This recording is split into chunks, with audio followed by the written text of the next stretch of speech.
It's the fog on the water in the early morning light. It's the crispness of the chill in the air. It's the way the sun rises over the horizon. It's the sound of nature waking up in the morning. It's the anticipation of a good day. All in all, it's a good way of life. It's a Strike King way of life.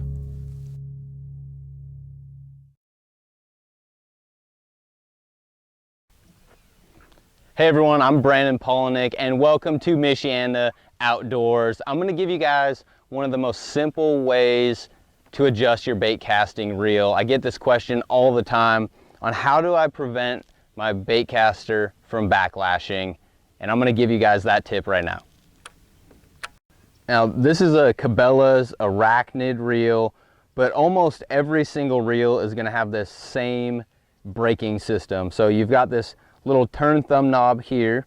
I use that to control more of the beginning of my cast. So if your reel, when you make that cast or that flip and it wants to backlash right at the beginning, you're going to want to tighten this knob.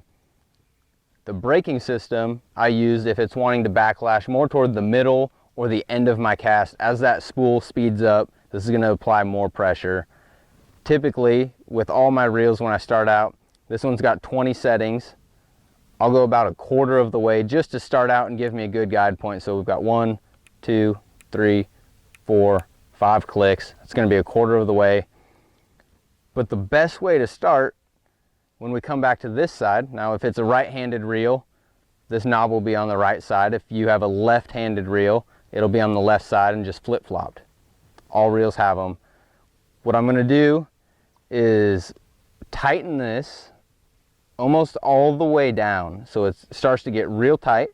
That way when I engage my spool, I've got a 3/4 ounce jig on there right now, the spool doesn't even spin.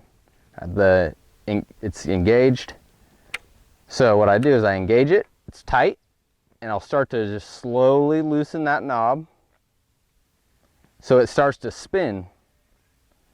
Now as soon as that bait comes in contact with water, you can do it in your house if it's cold. Wintertime, you want to adjust your reels. As soon as it touches the floor, it should stop and not backlash.